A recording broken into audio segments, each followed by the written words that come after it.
A single thread of moonlight called to her each night.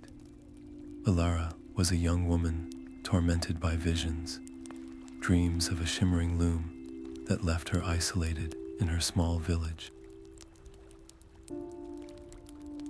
No one else saw the luminous strands or felt their silent pull. Driven by a desperate need for answers, she made a choice that would risk everything she knew. Tonight, she would follow that ethereal thread into the forbidden woods, leaving her old life behind to uncover a truth that felt meant only for her. By the end of this story, you will understand the secret forces that have quietly shaped human lives for generations, what ancient war waits for her in the shadows, and how could one person's courage change the destiny of us all. I am curious, by the way, where are you listening from right now, and what is the local time where you are? Have you ever felt a quiet pull towards a mystery you could not explain? The moonlight thread was her only guide through the oppressive darkness of the whispering woods. Every step was a struggle against the forest's will. Gnarled roots seemed to slither from the soil to catch her ankles, and branches clawed at her cloak like bony fingers. Shadows detached themselves from the trees, swirling around her with a low, menacing hum that was the forest's voice. It was a test, a gauntlet of fear designed to turn her back.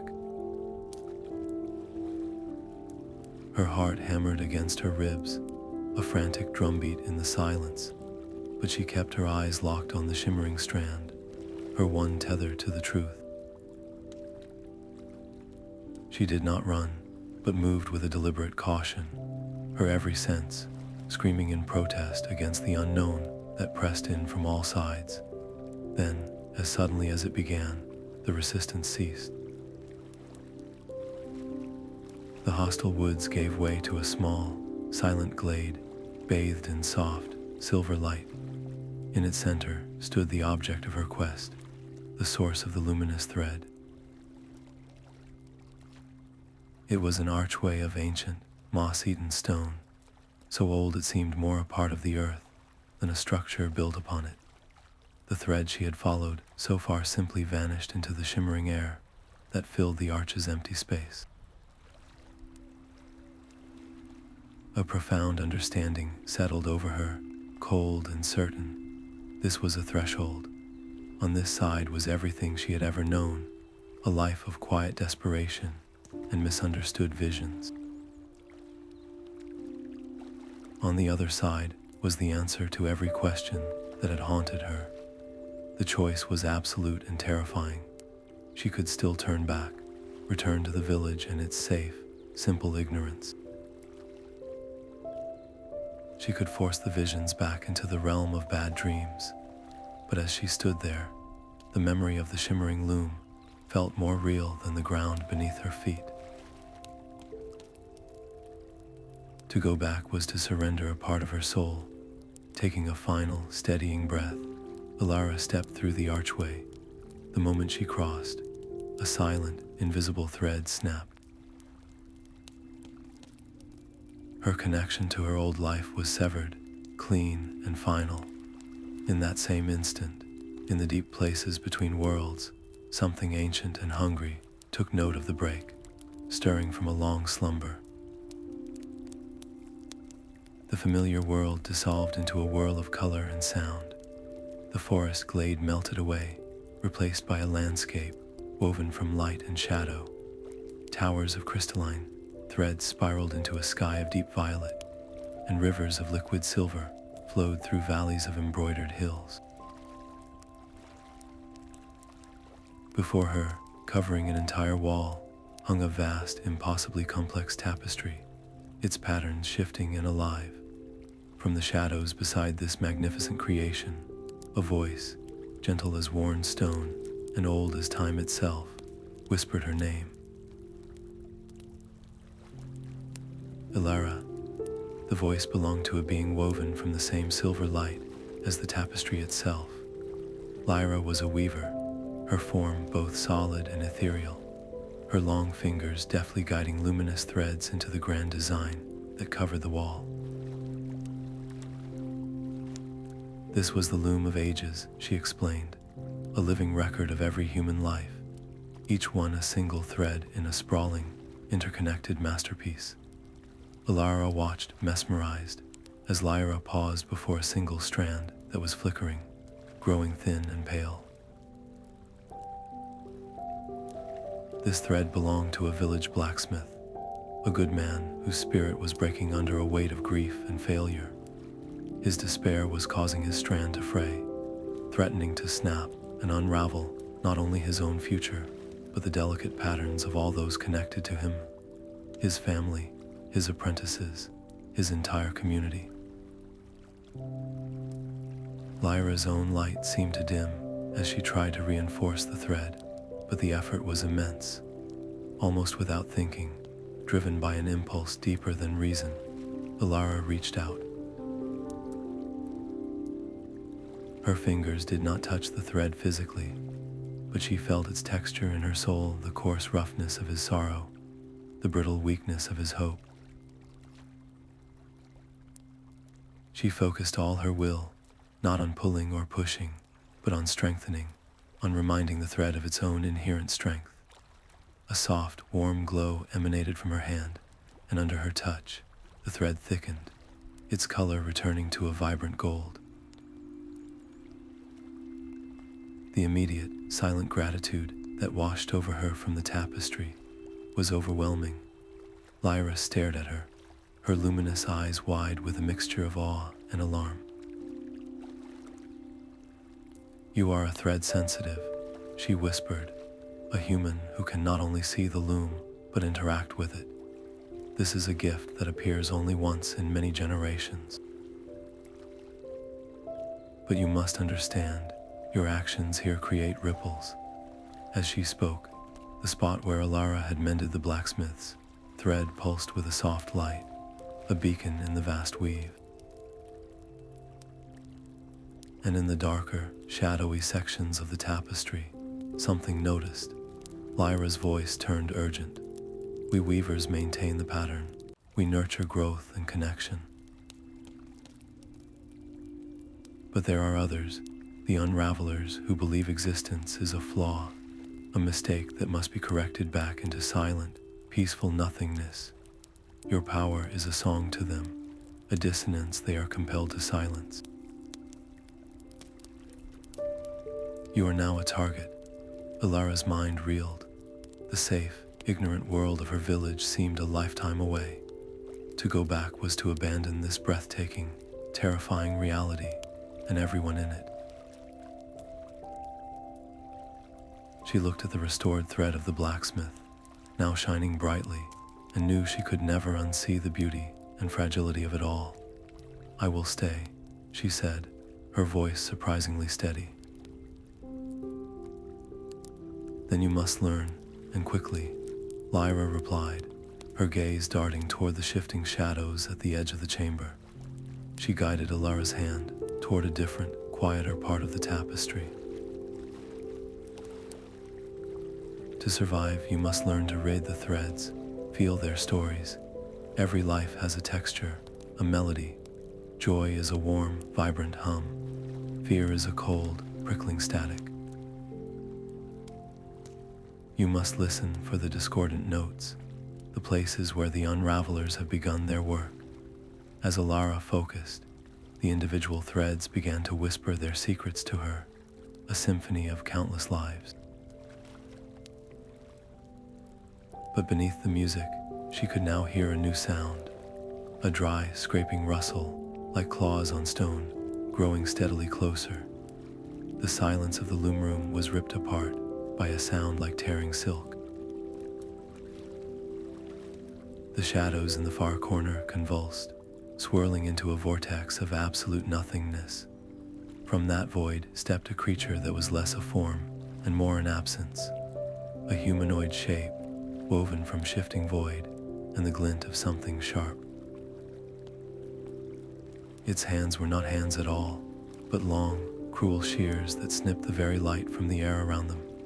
This was an Unraveler. It moved with a chilling purpose, ignoring Lyra entirely, its hollow gaze fixed on a single, brilliant thread in the tapestry, a strand of deep crimson that pulsed with the weight of a great leader's lineage, a thread upon which the fate of nations swayed. The shears lunged forward, aimed to sever it completely. Alara did not think. There was no plan, no strategy, only a raw, instinctual need to protect. She threw herself between the creature and the tapestry, her hands coming up not as a shield, but as a conduit for her will. A barrier of silver light, fragile as morning dew, shimmered into existence just as the shears struck. The impact was not physical, but spiritual, a jolt of pure negation that screamed through her entire being. For a moment, she held her small light against its immense, hungry dark. The Unraveler recoiled with a hiss of static, its form flickering as if in pain. Alara's defiance had deflected the blow, saving the core thread, but the creature's fury was now entirely hers. In a final, spiteful motion, before it dissolved back into the void, the shears twisted and snipped a single, minor thread nearby, a delicate strand of soft lavender. The sound of that tiny, precise cut was deafening. The immediate consequence was not a grand catastrophe, but a quiet, heartbreaking emptiness. In a small town far away, a beloved storyteller, known for her tales of hope and wonder, suddenly paused in the middle of a sentence. The most cherished story of her life, the one she told every year on her granddaughter's birthday, was simply gone from her mind, leaving behind only a faint, aching void where a beautiful memory had been. Elara felt the loss echo through the loom, a small, poignant note of sadness in the great symphony. She collapsed to her knees, trembling not from the physical strain, but from the emotional violence of it all. The cosmic scale of the conflict crashed down upon her. Could she truly stand against forces that could erase a life's joy with a single, casual snip? The doubt was a cold stone in her chest. Lyra was at her side in an instant, her light dim with concern. "The path is too dangerous," she said softly. "I can send you home. You can return to your village, and I will make it so you remember none of this. You can live a normal, safe life." Alara looked from Lyra's worried face back to the tapestry, to the place where that lavender thread now hung, dull and incomplete. The storyteller's loss was a small wound on the world, but it was a wound she had allowed. To leave now would be to abandon every other thread to that same fate. "No," she said, her voice finding a core of steel she did not know she possessed. "I will not run. I will fight." Lyra studied her, and a new gravity settled in her ancient eyes. "Then you must understand the full stakes. Alara, your thread is not like the others. It shines with a light I have not seen in centuries. To the Unravelers, you are not just a threat. You are a beacon. Your very existence is a focal point in this war.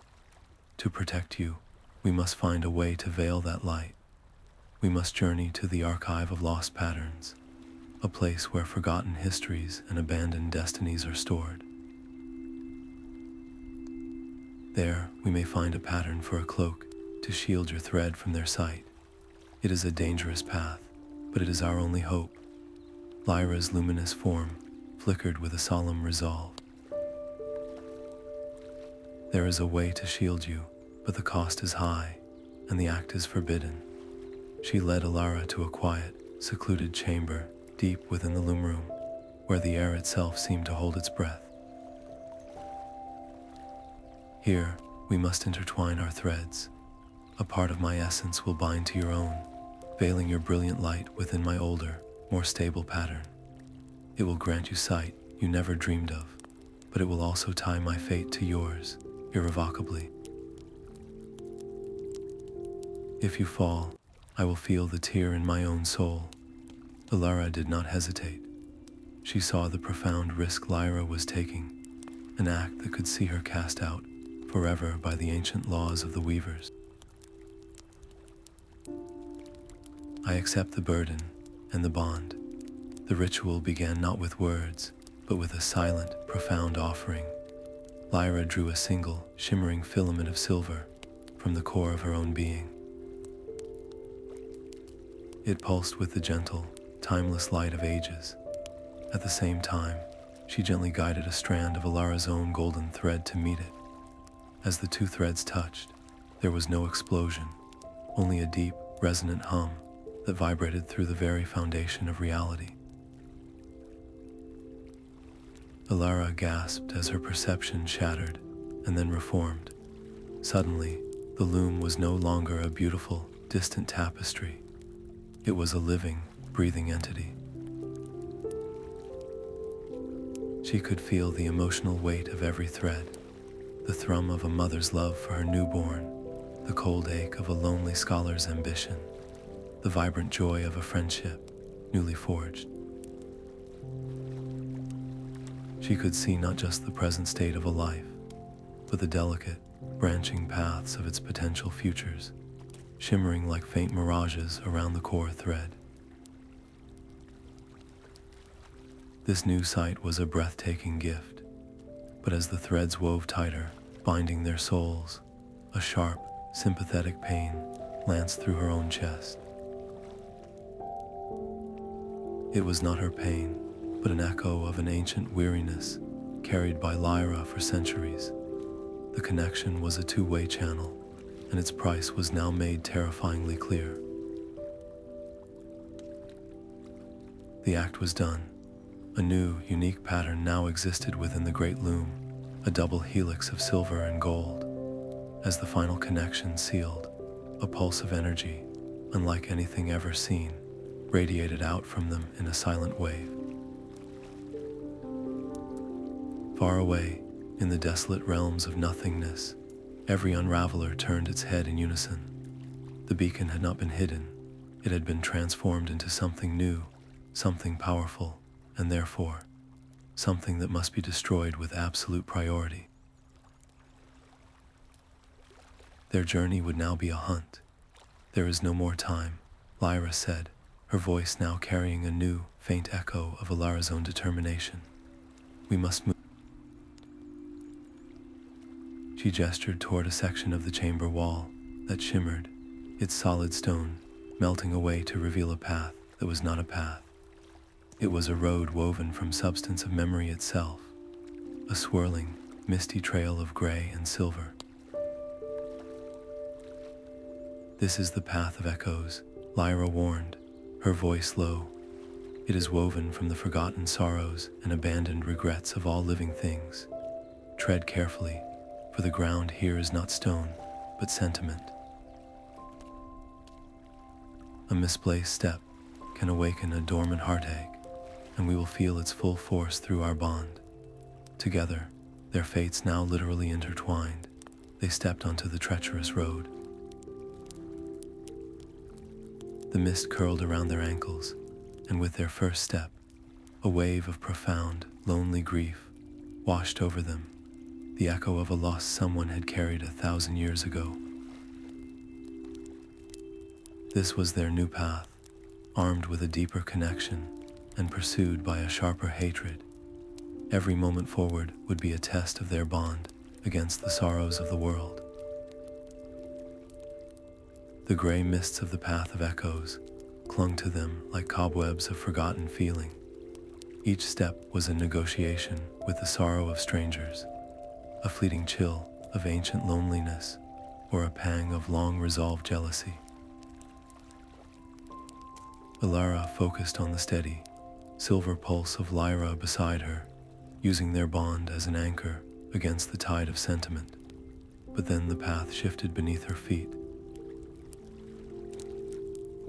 The impersonal grief of the ages sharpened, coalescing into a specific, hauntingly familiar melody of heartbreak.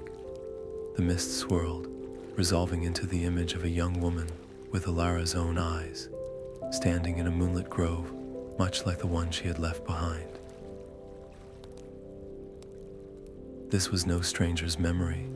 It was her great-grandmother, Fiora. The echo unfolded with painful clarity. Fiora, young and terrified, had also been visited by visions.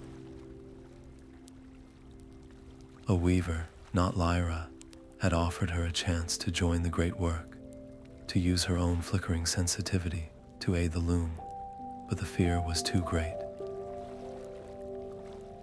On the very threshold of her destiny, Fiora had broken her vow, fleeing back to the safety of the village and sealing the memory away as a shameful secret.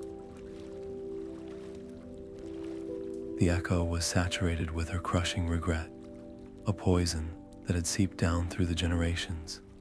This was the source of the rift, the reason Alara's own gift had felt like a curse. It was an inherited burden, a legacy of a promise broken. The spiritual weight of it crushed Alara. Her deepest fear had always been that she was not strong enough, that she would fail. Now she saw that very failure etched into her own bloodline.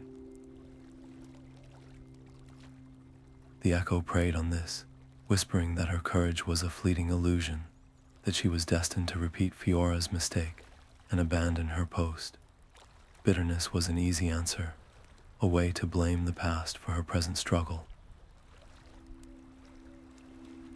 But as she felt the raw, unhealed anguish of her great-grandmother through their shared thread, a different path opened to her. Fiora had not been weak, she had been human, and she had lived her entire life, bearing the weight of that single, fateful choice. Alara made her decision. She would not add more judgment to this old wound. Reaching out with her newfound senses, she did not try to change the past, but to heal its present echo. She poured compassion into the memory, a profound, silent forgiveness on behalf of her entire lineage. She wove a thread of reconciliation directly into the shimmering image, acknowledging Fiora's pain and releasing her from its chains. As she did, a tangible shift occurred. A section of her own family's thread in the distant loom, which had been frayed and thin for generations, suddenly thickened and glowed with a healthy, vibrant light. Her connection to the loom itself felt stronger, more rooted, as if she had finally come into a rightful inheritance. The empowering surge was immediately followed by a wave of debilitating weakness. Not her own, but Lyra's. The weaver staggered, her light flickering erratically. The effort of channeling and containing the immense emotional energy of the healing had drained her, a stark reminder that their bond was a conduit for both power and pain. Elara's victory had a direct physical cost for her guardian. As the echo of Fiora finally faded, its haunting melody replaced by a quiet, peaceful resolution, the path of echoes itself responded. The unstable mist solidified under their feet, forming a firm, crystalline road that led directly to an immense, arched gateway. The archive of lost patterns stood before them, its doors fashioned from a single, milky crystal that swirled with trapped light. But their way was blocked. Standing before the gate was a towering, silent figure, a guardian woven from the solidified regret of every broken vow that had ever led a soul to this place. It did not move, but its presence was an absolute declaration. No passage would be granted easily. The guardian was a mountain of solidified sorrow, its form a shifting, obsidian sculpture of every broken promise that had ever led a soul to the archive. It did not move to attack, but its silent, imposing presence was a wall of pure negation. Alara felt the weight of its despair, pressing against her newly heightened senses, a suffocating blanket of hopelessness. Fighting this being with force was impossible. Its very essence was a defense against violence. Lyra tensed beside her, her light flaring defensively, but Alara placed a calming hand on her arm. She closed her eyes, shutting out the terrifying form, and instead opening herself to the symphony of its threads. Beneath the crushing, monolithic chord of its regret, she searched, sifting through the dissonance for a single, pure note. And there it was, a thread so fine it was almost invisible, a shimmering filament of gold woven deep within the creature's core. It was the memory of its original purpose, not to block, but to protect the sacred knowledge within from those who would misuse it. This was the key. Focusing all her will, Alara reached for that single thread of hope. She did not pull or force it, but instead wrapped her own intent around it, lending it her strength, her conviction, her belief in second chances. She poured the same compassion she had given her great-grandmother's echo into this ancient sentinel. The effect was not an explosion, but a gentle thaw. The obsidian shell of the Guardian began to soften, its sharp edges rounding, its dark color lightening to a soft, pearlescent gray. The crushing weight of its sorrow lifted, replaced by a warm, resonant hum of purpose, remembered. The massive figure bowed its head to Alara, not in submission, but in gratitude. Then its form shifted one last time, reshaping into a smaller, luminous guide that floated silently before the great crystal doors, which swung inward without a sound. They had passed the test, but the cost was written on Alara's face. She stumbled, her mind reeling from the effort of channeling such profound emotional energy. The world swam at the edges of her vision, her thread sight flickering unpredictably. She was a beacon whose light had guttered, now casting a weaker, more erratic signal into the void. And in that void, the Unravelers took note. Their pursuit, which had been a distant, ominous pressure, suddenly sharpened into a focused, immediate hunger. They now had a clear fix on her location, and her vulnerability was an irresistible lure. Inside the archive, the sheer scale was overwhelming. Halls stretched into infinity in every direction, lined with endless shelves that held glowing spools of every size and color. Each spool was a lost pattern, a destiny abandoned, a skill forgotten by humanity. The air itself thrummed with the silent potential of a million might-have-beens. Their guide, the transformed Guardian, pointed a shimmering hand toward one particular corridor, a silent indication that their goal lay in that direction. Lyra supported the exhausted Alara, her own light dim with shared strain. "We must find the shield weave pattern quickly," she urged, her voice tight. "They are coming." The search was a race against a closing clock, every second stretching their luck thinner. Alara's ability to sense the patterns was their only compass in this ocean of lost light, but her mind was a frayed rope, threatening to snap with every new effort. The Unravelers were drawing closer, and the only thing standing between them and their target was one girl's dwindling strength, and a bond that was being tested to its absolute limit. The air within the archive tasted of dust and faded dreams. Their guide, the luminous remnant of the Guardian, hovered before a single, unassuming spool of light that pulsed with a soft, defensive rhythm. This was the shield weave pattern, but as Lyra reached for it, the spool did not move. Instead, a soft, resonant chime echoed through the hall, and a new, smaller loom of pure crystal manifested before them. Its empty frame awaited a specific kind of thread, a personal offering as payment for the knowledge they sought. Lyra's light flickered with a deep, personal sorrow. The archive demands a memory of equal value to the pattern it guards, she explained, her voice barely a whisper. To protect you, I must trade the memory of my first creation. She closed her luminous eyes, and from her core, she drew forth a single, breathtaking thread of silver and diamond dust. It was the memory of the first constellation she had ever woven into the loom of ages, a moment of pure, untainted joy and pride that had defined her purpose for millennia. As she offered it to the crystal loom, the thread vanished.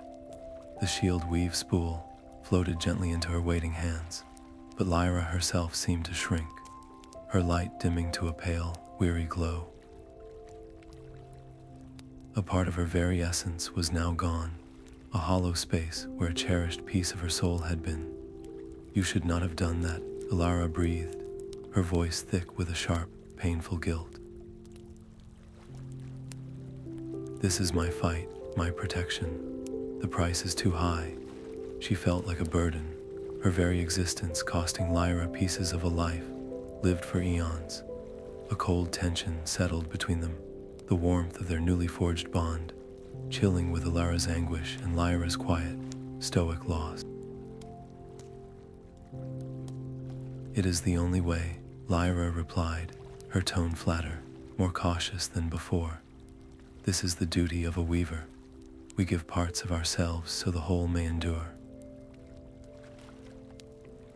Her somber demeanor was a stark lesson in the endless, silent sacrifices made by these unseen guardians. The cost of their protection was not abstract.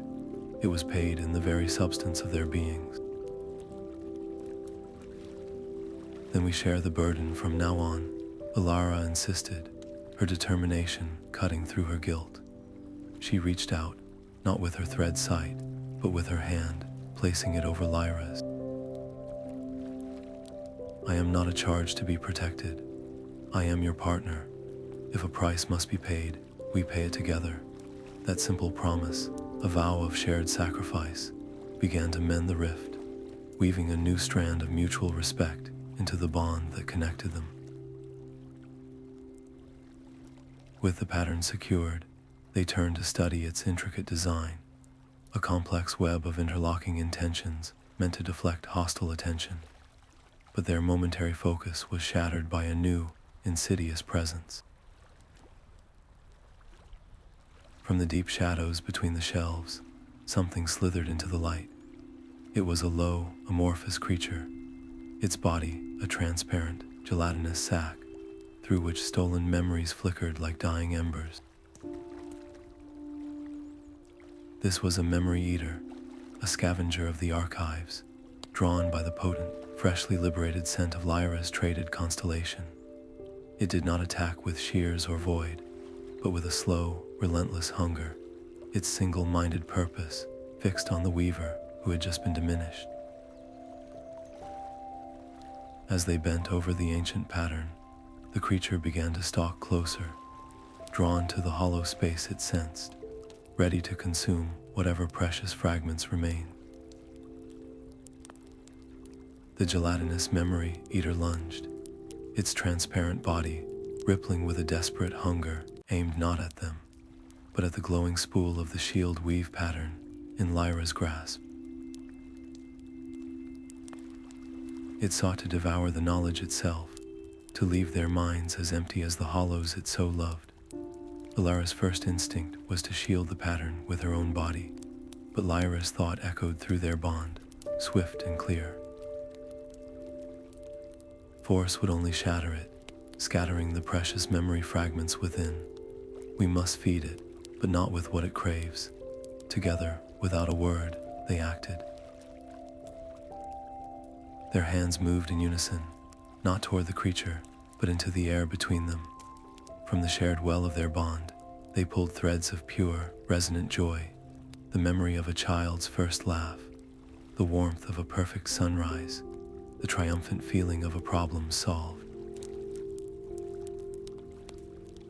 With breathtaking speed, they wove a brilliant, fleeting tapestry of happiness, a vibrant decoy of light and sound. They offered this creation to the scavenger, a feast of positive emotion, so potent it could not resist. The memory eater hesitated, then engulfed the distraction, its form bloating and shimmering with stolen contentment before it slunk away, satiated and harmless. Their victory was silent and immediate, but the commotion had already sent ripples through the silent archive. The air solidified before them, coalescing into the form of the archive warden, a being of stern, geometric light and immense authority. "You have violated the sanctity of this place," its voice boomed, a sound of grinding crystal. "Reckless beings always are. Your actions threaten the integrity of every pattern stored here." Lyra did not flinch. She stepped forward, her dimmed light nonetheless radiating a profound, ancient dignity. She bowed her head, not in shame, but in respect. "The fault is mine alone, Warden. I have intertwined my thread with a human thread sensitive, the Unraveler's hunter. We came here seeking the means to protect her, for the sake of the Loom itself." Her gamble was immense. By admitting to their forbidden bond, she risked eternal imprisonment for them both, cast out from the very order she had served for millennia. The Warden's luminous form flickered, processing this. Its gaze shifted from Lyra to Alara, assessing the unique double helix of their connected threads. The air grew thick with tension as the distant, scraping rustle of the approaching Unravelers grew audibly closer, a grim deadline pressing in from the void. "The fate of the Loom outweighs the preservation of its records," the Warden finally declared, its tone still stern, but now edged with reluctant purpose. "I will grant you passage and a ward of protection to cover your exit, but this intervention creates a debt. You will owe me a favor, to be claimed when the balance of things requires it." The weight of that unspecified future debt settled upon them, a chain of obligation forged in desperation. There was no time to question it. With a wave of the Warden's hand, a shimmering dome of protective energy enveloped them, and a new gateway swirled into existence. They stepped through, leaving the infinite shelves behind, expecting to return to the misty path of echoes. But the world they emerged into was wrong. The very sky above them was sick. What was once a canopy of deep, star-dusted vial, it was now threaded with jagged, black cracks, like a pane of glass struck by a hammer. Through these fissures seeped a chilling silence, an absolute void that drank the light and sound from the air around it. The Unravelers were not just chasing them anymore. They were here, and they were already winning, patiently picking apart the fabric of reality itself. Their temporary safety felt like a cruel joke, a single, quiet breath before the final storm. The wounded sky bled silence through its cracks. Below it, nestled in a valley, the village of Oakhaven was caught in a nightmare of repetition. Elara and Lyra watched from a ridge as the same scene unfolded again and again. A cart's wheel would break, a child would start to cry, a storm cloud would gather, and then, in a sickening lurch, time would snap back to the moment the wheel first splintered. The Unravelers had not just damaged this place, they had broken its clock. The primary thread of the valley's fate was severed, leaving the lives within it stuck in a single, agonizing hour. "We have to stop this," Elara whispered, her heart aching at the trapped, panicked emotions radiating from the village. Her thread sight revealed the problem with horrifying clarity. The central thread of the village elder, a woman named Anya, who held the community's collective trust, had been cleanly snipped. Without her guidance to navigate the coming storm, the village fractured into indecision and fear, creating a perfect, self-contained loop of failure. But as Alara reached out with her senses to mend it, two potential futures shimmered into existence around the broken strand. One thread, glowing with a soft, communal blue, promised a path where the village would come together, repair the cart, and find shelter, forging a stronger bond through shared hardship. The other thread, a stark, brilliant gold, showed a future where one young man, a loner named Kalin, would have a sudden, heroic insight, saving the day but becoming a celebrated, isolated figure, his destiny forever altered. The choice was paralyzing. One future favored the many, the other created a singular hero. Both were valid, but both erased the other. There was no time for deliberation. The loop was draining the life from the villagers with each cycle. Alara made her decision. She reached for the blue thread of collective healing. With a surge of will, she wove the broken ends together, reinforcing it with her own hope for community and shared strength. The moment the connection sealed, the temporal loop shattered. In the valley below, the crying child was comforted by a neighbor. The villagers worked together to lift the cart, and they moved as one toward shelter, just as the first drops of rain fell. A cheer of relief and newfound unity rose from Oakhaven, but the repair was imperfect, a rushed patch job on the fabric of fate. As the collective thread glowed bright, Alara saw the golden thread of Kalin's potential heroism not vanish, but twist, turning in on itself. In this new timeline, he would not be a hero, but he would face a profound, personal loneliness in the years to come, a direct consequence of the path she had chosen for the greater good. She felt the weight of that future hardship settle on her soul, the first true burden of playing fate. The effort of such a large-scale weave left them both gasping. Elara slumped against Lyra, her mind reeling from the emotional and spiritual expenditure. Lyra's light, already dim from her sacrifice in the archive, flickered precariously. They had poured a beacon of power into the wounded sky, a signal fire in the growing dark, and the darkness answered. As the village celebrated its freedom, a cold shadow fell over the ridge, a chill that had nothing to do with the rain. The lead Unraveler stood before them, its form a deeper black than the void between stars. Its cruel shears gleamed, and this time it did not stand alone. From the bleeding cracks in the sky, a dozen more of its kind poured forth, surrounding them completely. The hunt was over. The circle of Unravelers tightened, a ring of absolute silence and sharp edges. The lead creature, Kalin, stepped forward, its voice not a sound but a cold thought placed directly in Alara's mind. Your power is wasted on preservation, child. You mend their cages. We offer you the key. Join us. Use your gift to sever the weaver's strings and grant humanity true freedom from this grand design.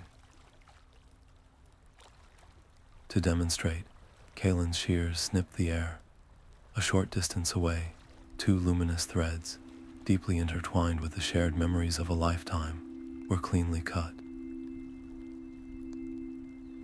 In a village, two old friends who had shared every secret since childhood suddenly looked at each other across a table, with nothing but cold, bewildered resentment. Every cherished memory, every inside joke, every moment of support was simply gone, leaving a void filled with the suspicion of strangers. "See how cleanly they are unburdened," Kalin whispered. "No more pain of loss, no weight of expectation. This is liberation. Now choose, join us, or watch as I sever the weaver's thread from the loom forever." Lyra would not die, but she would be unmade, her consciousness scattered into the void, all her memories and purpose erased as if she never was. The choice was a blade in Alara's heart. It was not a choice between good and evil, but between two terrible definitions of freedom. The Unravelers promised a world without pain, without the heartache of broken friendships, or the burden of fate.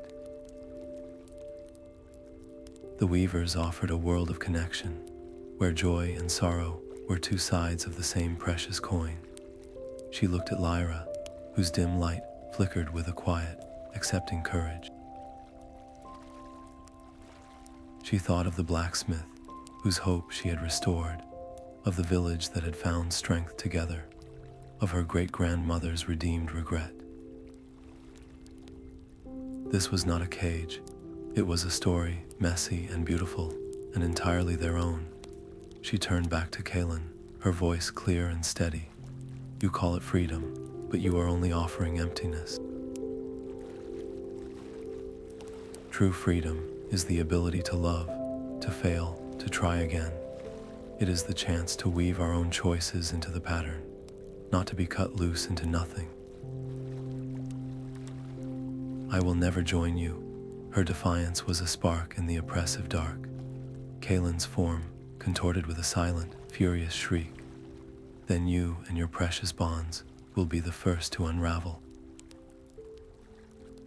He raised his shears, and the air around them splintered. A storm of void scissors materialized, thousands of them, swirling in a cyclone of negation, aimed not just at Alara and Lyra, but at the vast tapestry behind them. As the storm of cutting darkness descended, Lyra cried out, her voice sharp with a new and greater terror. "He is not aiming for the edges.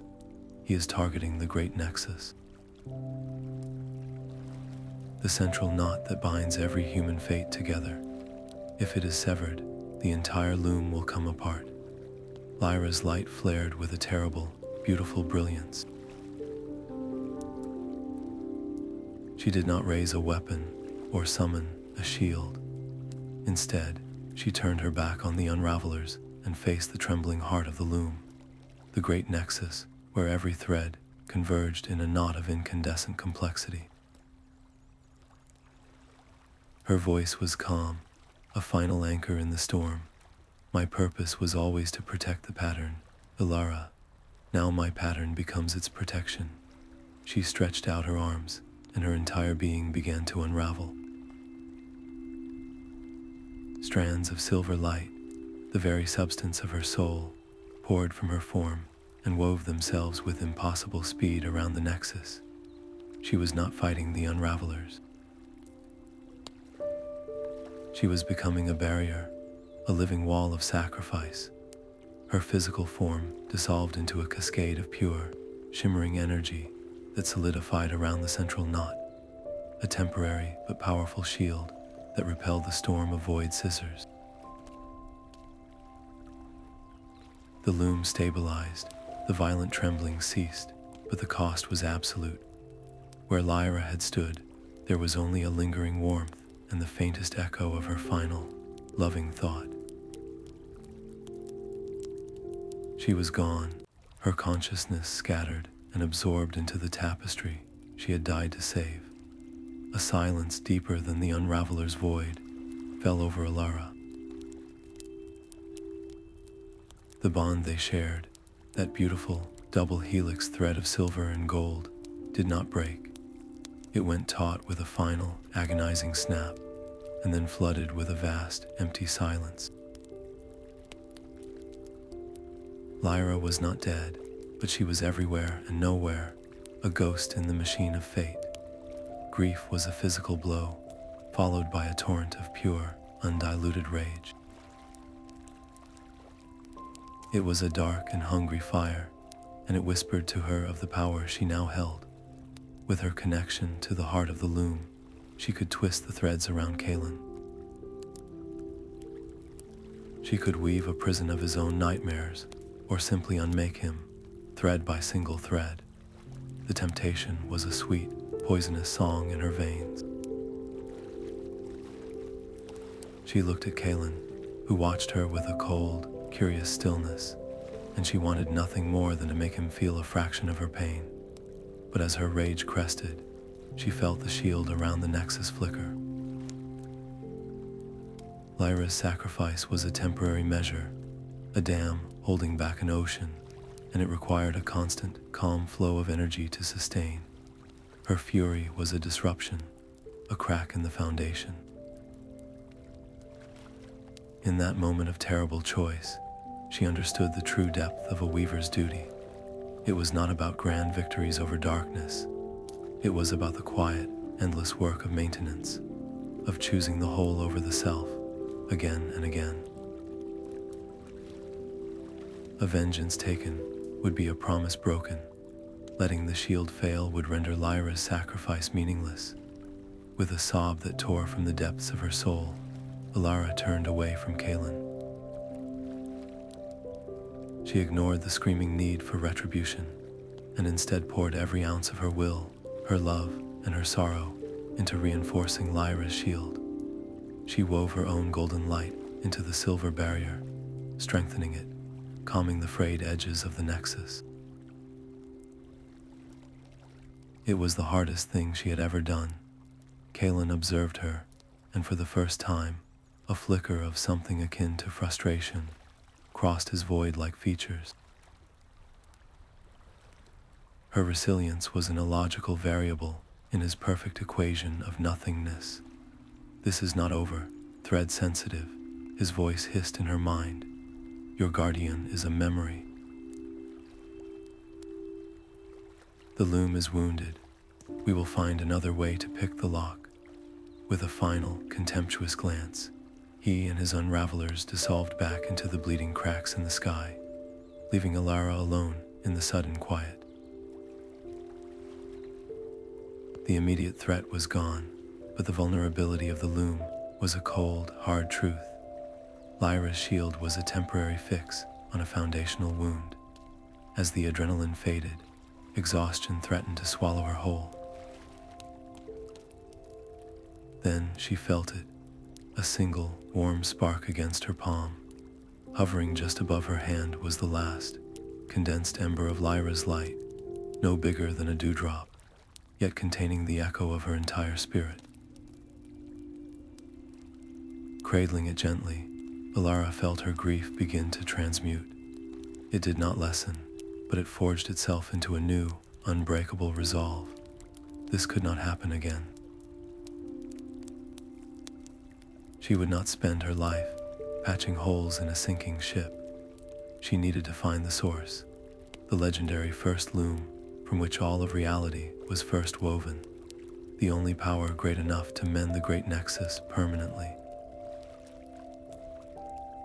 The hunt was no longer for survival. It was for creation itself. Lyra's spark pulsed in her hand, a tiny, fading star that yearned for its source.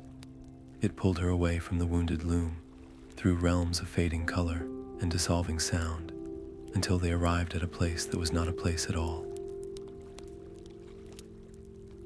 This was the birthplace of patterns, a barren dimension of absolute stillness. The ground was gray and featureless, the sky a flat, empty canvas. Here, there was nothing to weave, nothing to mend, only a profound and waiting silence. The spark in her palm flared with a final, urgent warmth, and she understood. This was not a forge for building something new. It was a garden for planting a seed. Kneeling on the formless ground, she pressed the ember of Lyra's spirit into the void. For a long moment, Nothing happened. Then, a single root of solidified starlight pierced the gray earth, fragile and brilliant.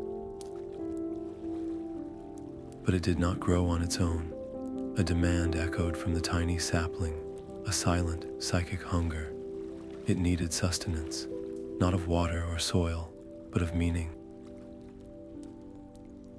It required a memory, a cherished one, to fuel its growth. The sapling reached for the most vibrant thread in Alara's own tapestry, the memory of her 6th birthday. It was a perfect sun-drenched afternoon. Her father had carved her a small wooden bird. Her mother had sung a silly song, and the feeling of being utterly, unconditionally loved had woven itself into the core of who she was.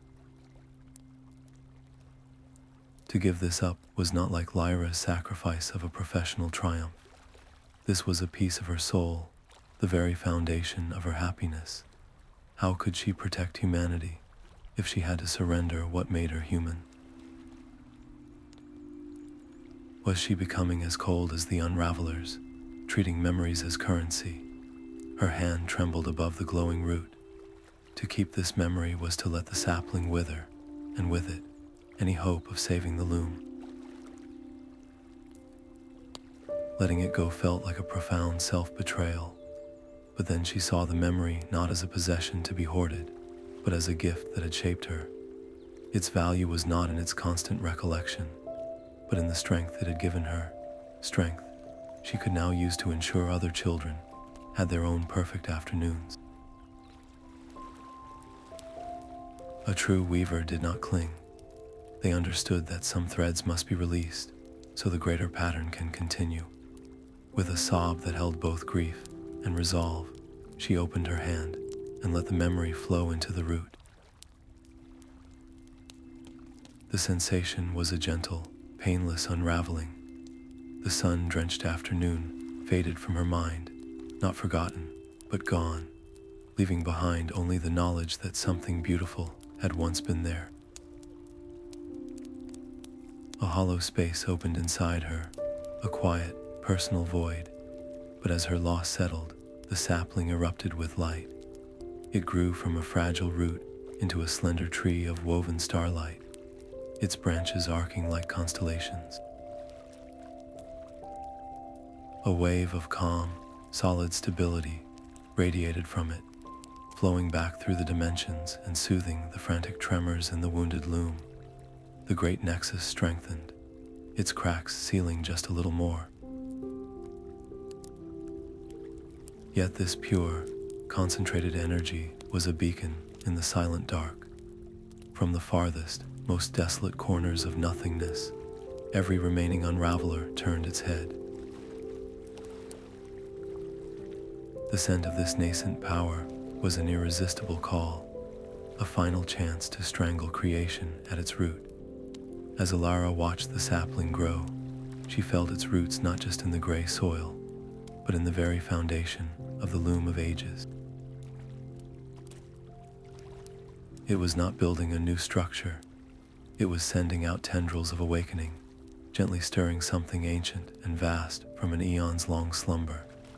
The first loom was not a thing to be found, but a consciousness waiting to be roused. The star sapling's roots pulsed with a rhythm that was not a sound, but a thought. The formless dimension dissolved, not into a new landscape, but into a presence. It was vast, ancient, and utterly neutral, a consciousness that had witnessed the first thread spun from the void and felt no particular fondness for it. The first loom was not a thing to be used. It was a being to be reasoned with. A voice, cool and multi-threaded like a chorus of distant galaxies, wove itself into Alara's mind. You have roused me from a long peace. Demonstrate why this disruption is warranted. A single, shattered pattern materialized before her, a beautiful, heartbreaking knot of broken promises and a lost civilization. Reweave this. Show me the value of your craft. This was not a test of skill, but of soul. The broken pattern was a history of a people who had chosen fear over connection, severing their bonds until their entire society frayed into nothing. To reweave it perfectly would be to repeat their failure, to create another rigid, fearful tapestry. Instead, Alara did not try to erase the flaws. She took the threads of their fear and their pride, their love and their suspicion, and she wove them together not into a perfect picture, but into a resilient one. She left the scars of their mistakes visible, showing how those very breaks could become points of strength, lessons that strengthened the overall weave. She poured into it the memory of her own failures, her moments of doubt, and the love that had pulled her through. The completed pattern glowed with a warm, lived-in beauty, far more durable than any sterile perfection. A flicker of what might have been interest moved through the vast presence. Your technique is compassionate, but compassion is a vulnerability. Why should I expend my essence to preserve a tapestry so full of such fleeting, fragile pain? Elara felt the entity's detachment like a physical chill. It saw human lives as brief, flawed stitches in an infinite canvas. Arguing from a place of power was useless. So she spoke from her heart. She shared the hollow space where her 6th birthday had been, not with regret, but to illustrate the weight of a choice made for others. She showed it the blacksmith's renewed hope, the village finding unity in a storm, the quiet forgiveness that healed her great-grandmother's regret. You see only the pain, she whispered into the vastness. But you are missing the music. The joy that follows sorrow is deeper for having known it. A life without the risk of a broken heart is a thread that was never truly lived. It is the choosing that gives the pattern its meaning. The silence that followed was immense and heavy.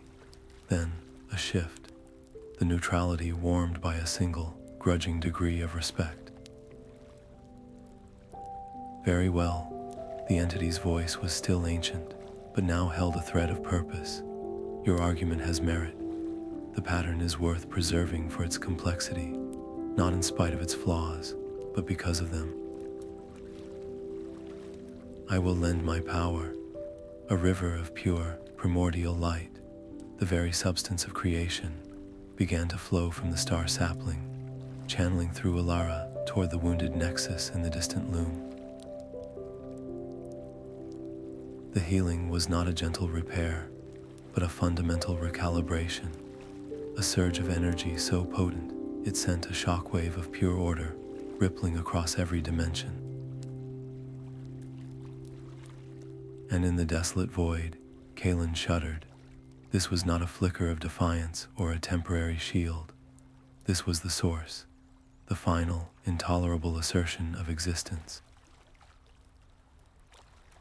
With a silent command that drew every last Unraveler from the shadows of every broken dream, he turned their entire force toward the epicenter of that power. They would converge not on a person or a place, but on the very act of healing itself, determined to silence the first song of creation forever. The final, desperate defense of everything that is would now begin. The river of primordial light flowing through Alara was the universe remembering how to sing, but the song was an affront to the silence, and the silence answered. Kalin and his legion did not descend as an army, but as a single, focused point of absolute negation, a black hole aimed at the heart of the awakening first loom.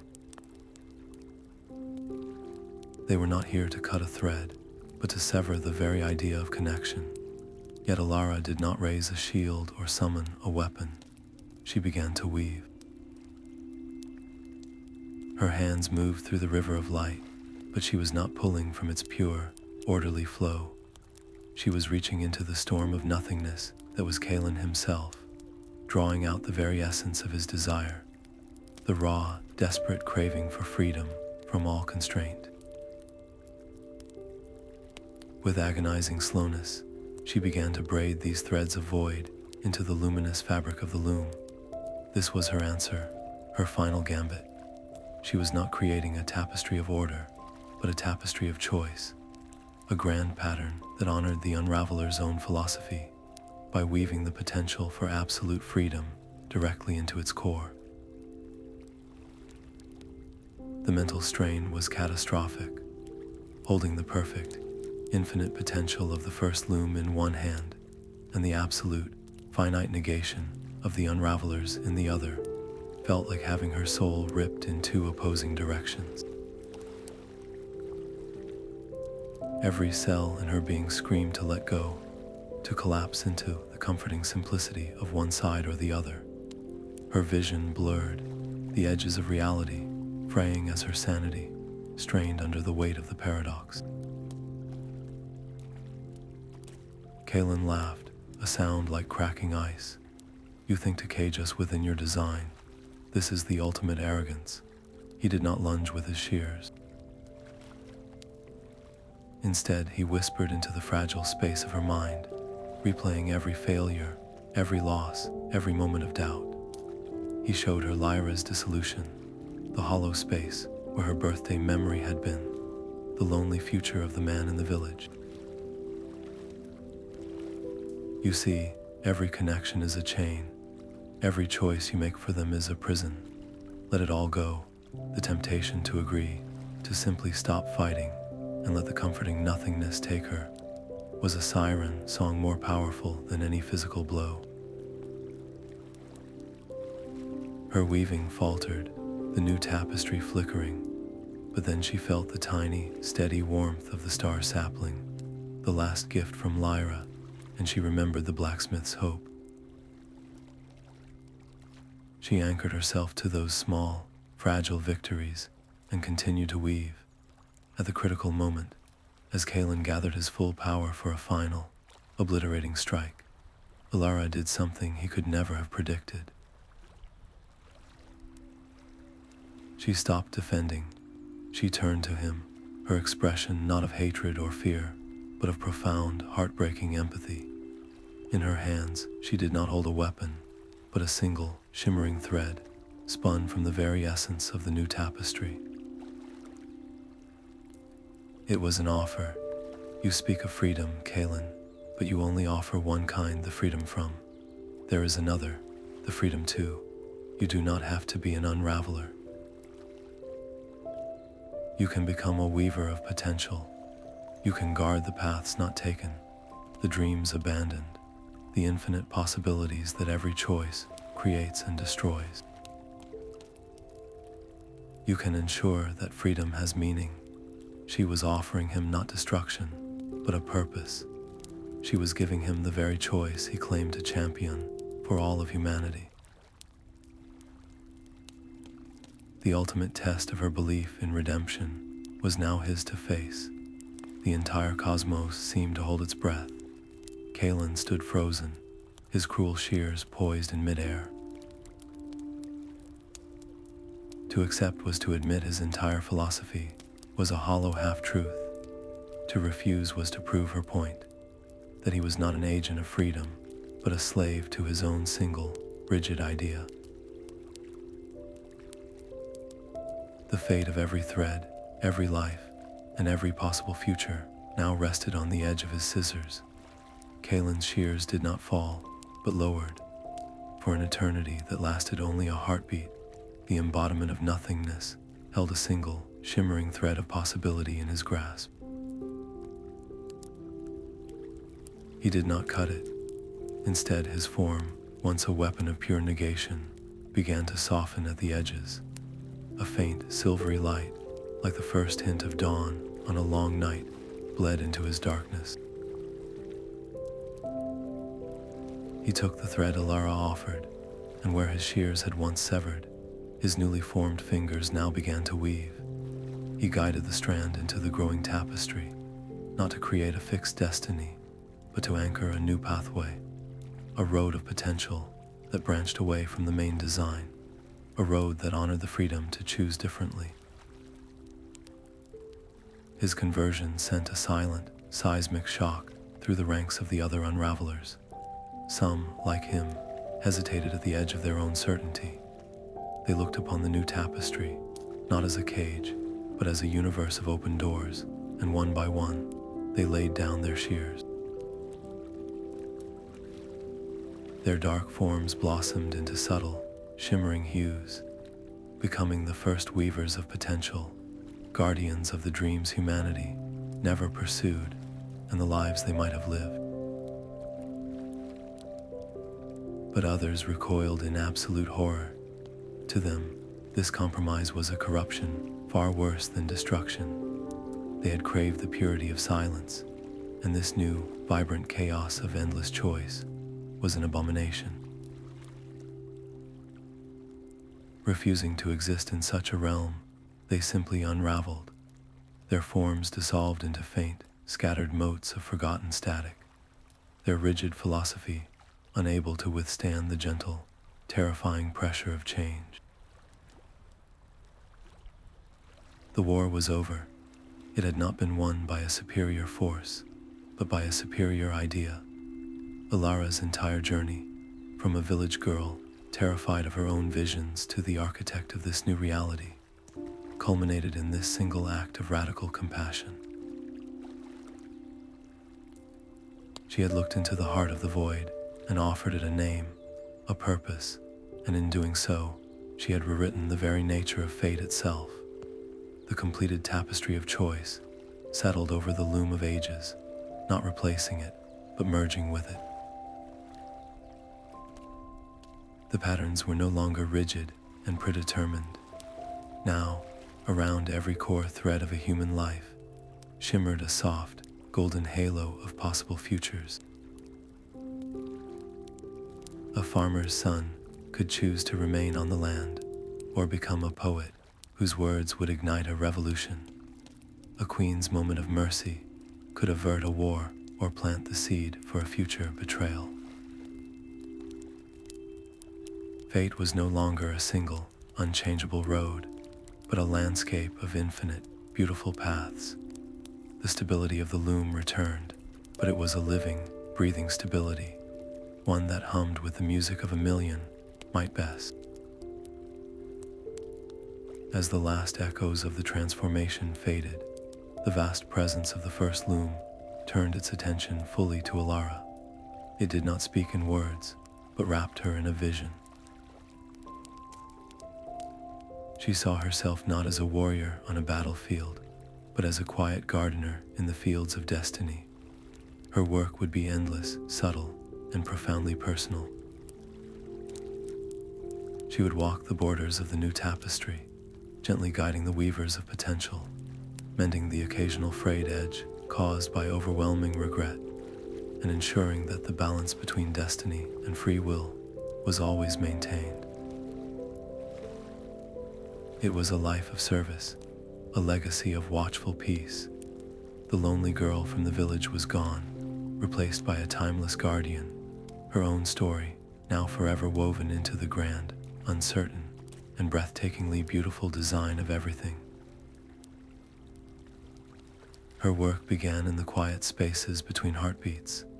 Elara, the first human weaver, walked the borders of the new reality she had helped create. Her fingers, now accustomed to the feel of destiny, would gently trace a fraying thread, the despair of a struggling artist, the anxiety of a new parent, and with a touch of golden light, she would reinforce it, reminding the thread of its own inherent strength. She could see the shimmering halos of potential around every life, the branching paths of 1,000 possible tomorrows. A baker might open a shop or travel the world. A soldier might lay down his arms and become a healer.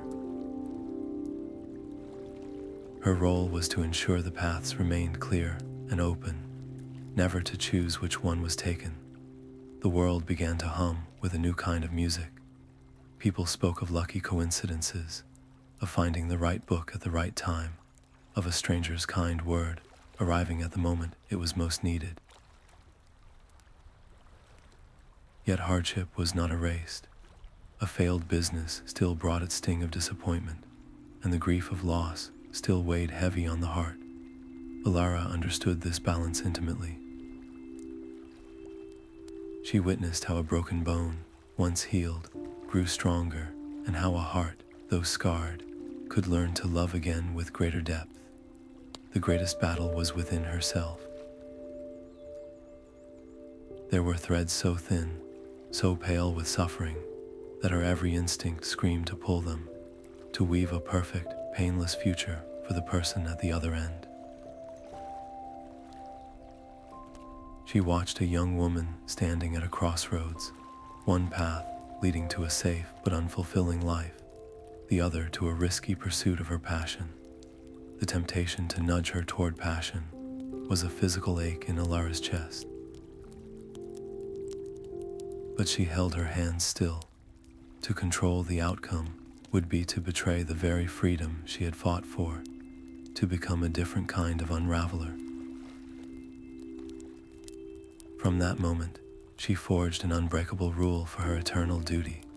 She would mend and support, but she would never, ever dictate.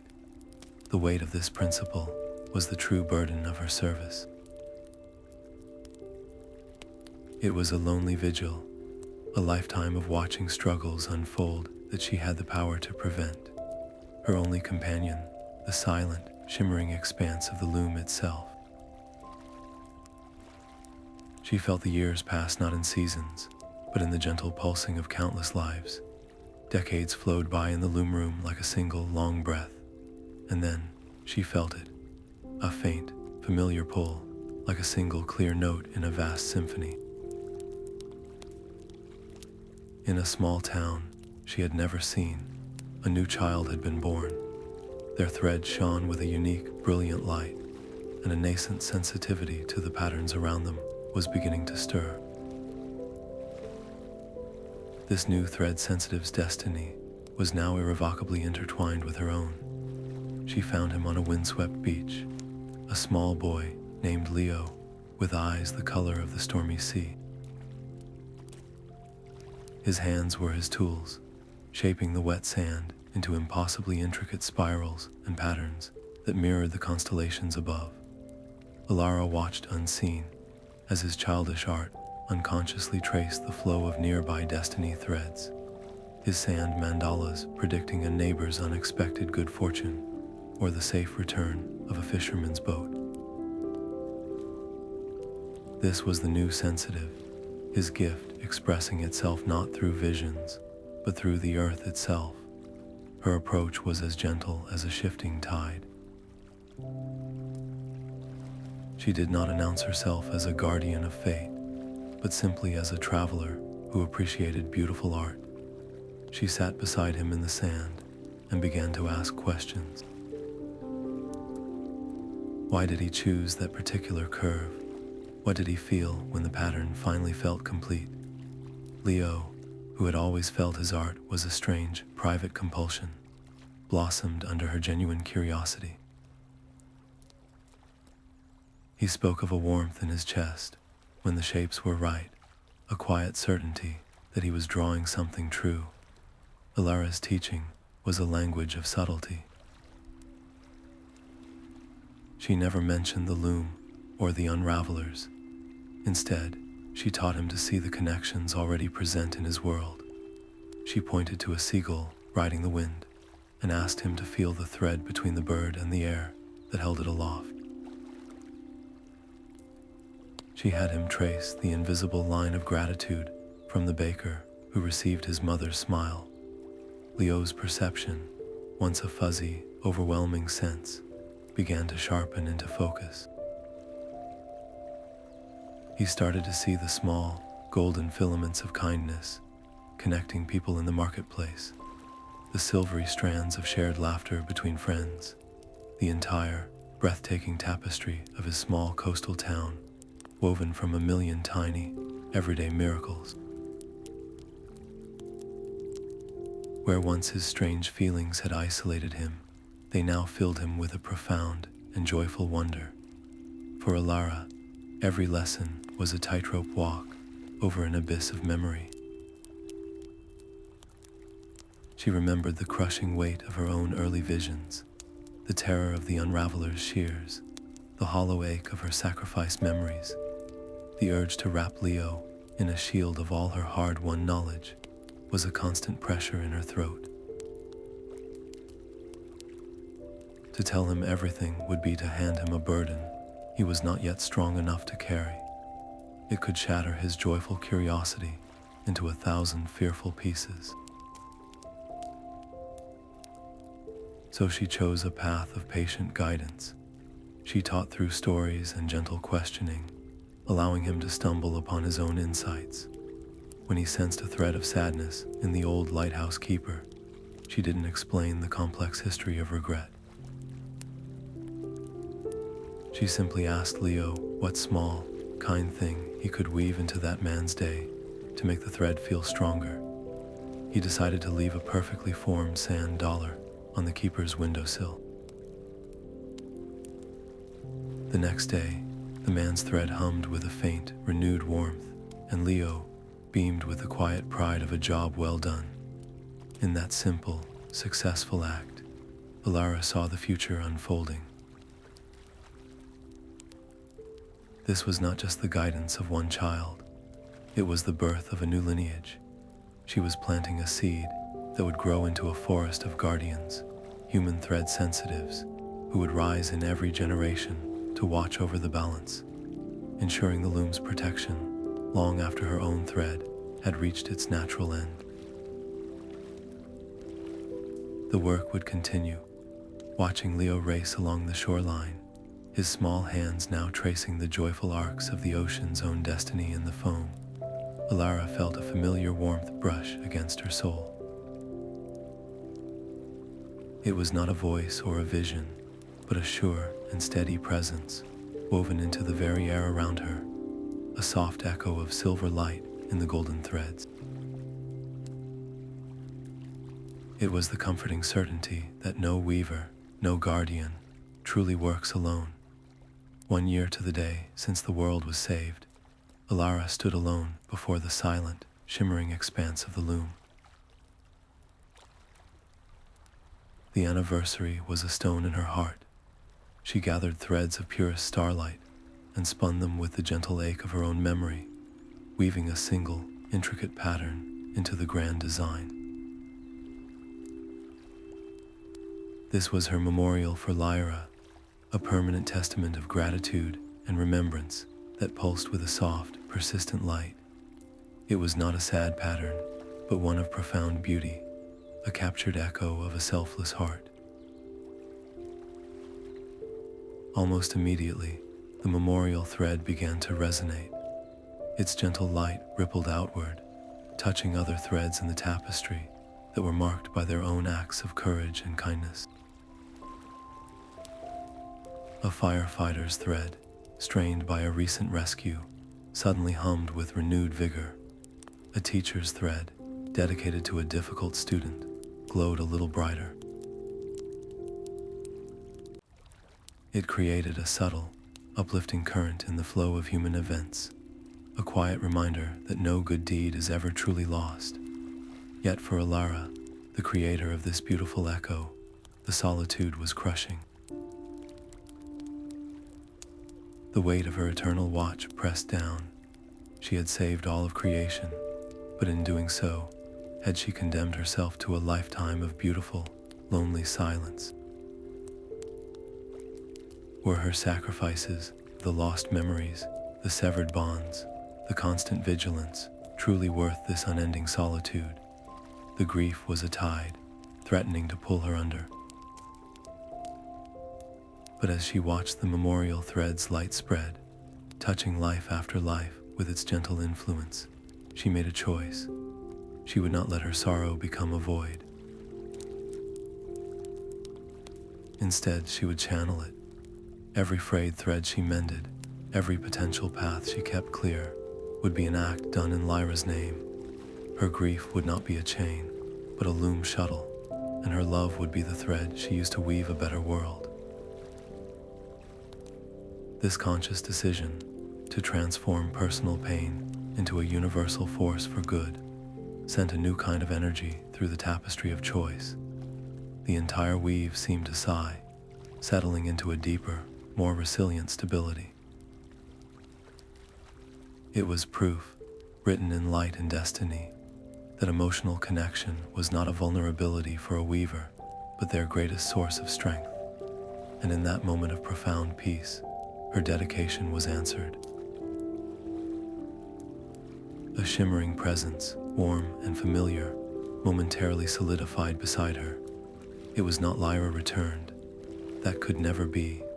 It was her essence, forever a part of the loom she had died to save, woven from the very gratitude Alara had just offered. It did not speak, but its silent comfort was a balm, a final gift that whispered she was never, and would never be, truly alone. The sea air tasted of salt and damp earth, a familiar comfort to Leo as he knelt by the shoreline. His focus was absolute, his small hands tracing patterns in the sand that mirrored a far more urgent design only he could see. Before him, the threads of a young family glimmered, but a cold, fraying weakness had appeared in their path. He saw it clearly now, the potential for a terrible accident on the slick coastal road, a moment of distraction leading to a skid into the unforgiving rocks. Alara watched from a distance, her own heart a silent drum. She saw the danger too, a stark, jagged tear in the making. Every instinct screamed at her to step in, to weave a barrier of pure light herself and ensure their safety. But she held her ground, her hands clasped tightly behind her back. This was his test. Leo did not try to build a wall against fate. Instead, his fingers moved with a newfound certainty, guided by the lessons she had woven into their time together. He gently strengthened the thread of the father's patience, just enough for him to double-check the car's tires that morning. He reinforced the mother's instinct to pack an extra blanket, causing a slight delay that meant they would miss the worst of the coming squall. He wove a subtle pull of curiosity for the young daughter, who pointed out a rare seabird, prompting her father to slow the car and watch, a moment of shared wonder that placed them safely away from the patch of black ice. The potential for tragedy simply dissolved, replaced by the warm, steady hum of a future preserved. The consequence of that single act of guardianship rippled outward in ways even Leo could not have predicted. The saved family, filled with a renewed gratitude for their togetherness, channeled that energy into a neglected patch of land in their town. The community garden they created became a vibrant hub where neighbors connected, where lonely souls found purpose, and where the simple joy of watching something grow wove new threads of friendship and resilience through the entire community. Elara felt the entire section of the tapestry brighten, a quiet symphony of happiness born from one boy's courage, but the true test of her resolve came next. As Leo worked on a smaller, less critical thread, a young artist, struggling with self-doubt, his weave was slightly clumsy. He poured too much reassurance into the thread, making the artist's sudden burst of confidence feel abrupt and slightly arrogant. The consequence was minor but poignant. The artist, in his newfound but unearned boldness, carelessly dismissed a friend's thoughtful critique, causing a small but painful rift in their friendship. Elara felt the sting of that minor, unraveling as if it were her own. Her fingers twitched, ready to smooth over the roughness, to mend the small tear with a flick of her wrist. But she forced herself to be still. To intervene would be to steal his lesson. She watched as Leo sensed the discord he had accidentally created, his face falling as he traced the newly strained thread between the two friends. The pain of that small failure taught him more than a dozen successes ever could. It taught him the weight of nuance, the delicate balance required in their work, and the profound respect he must hold for the natural rhythms of every human heart. In that moment, Alara made her most difficult decision as a mentor. She prioritized his growth and the long-term strength of the tapestry over the immediate perfection of a single outcome. She trusted the resilience of the new design, and more importantly, she trusted the innate goodness and quick mind of the boy she was guiding. She allowed him to feel the weight of his responsibility, knowing it would forge him into a wiser, more compassionate guardian. Leo's successful, independent action, followed by his humble learning from a minor mistake, was the final proof she needed. The system worked. The guardianship of fate could be passed on, not as a rigid set of laws, but as a living tradition of watchful care. As Leo looked up from the tapestry, his face beaming with a pride that was now tempered with a new depth of understanding, Alara's gaze swept over the vast, shimmering expanse. She saw it not as an endless, daunting task, but as a beautiful, ever-evolving story, an epic narrative of choice and consequence, of sorrow and joy, and she felt a profound honor to be one of its gentle guides. It started with a single, woven bracelet left on a park bench. The person who found it felt an inexplicable lift in their spirits, and in turn, crafted a small clay charm for a friend. This tiny spark of generosity ignited a chain reaction, spreading through towns and across continents until it coalesced into a new, unplanned tradition. People began calling it the Festival of Threads, a single day each year dedicated to exchanging small, handmade tokens. These were not grand gifts, but simple, personal creations. A knitted flower, a whittled bird, a poem copied onto a scrap of parchment. Each token was a physical representation of a quiet hope or a silent gratitude, given without expectation of anything in return. The participants felt a strange, warm magic in the air on that day, a sense of profound connection to strangers and loved ones alike, though they never could have named its source. High above in the Loom room, the effect was breathtaking. As the festival reached its peak in the mortal world, a wave of golden light surged through the Tapestry of Choice.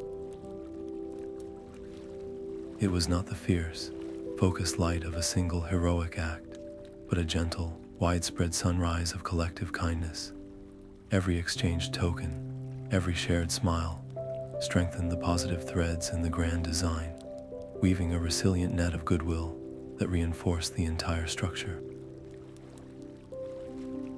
Elara felt the surge like a warm tide washing through her, a tangible empowerment that made her own weaving smoother, her perceptions sharper.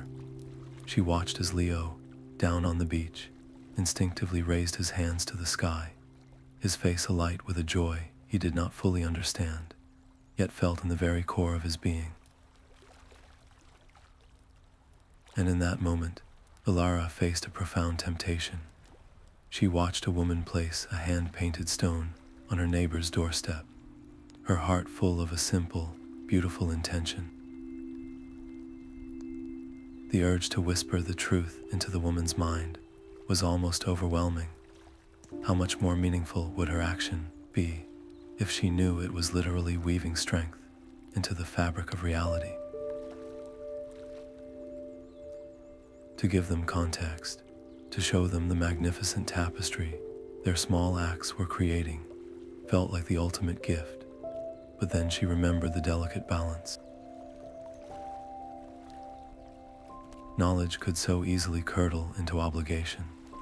The spontaneous joy of the festival might be replaced by a sense of duty, the magic reduced to a transaction.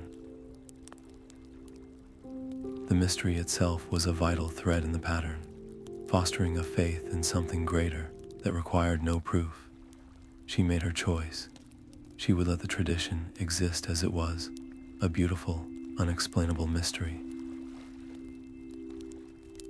The feeling of connection, she realized, was infinitely more important than the knowledge of its source.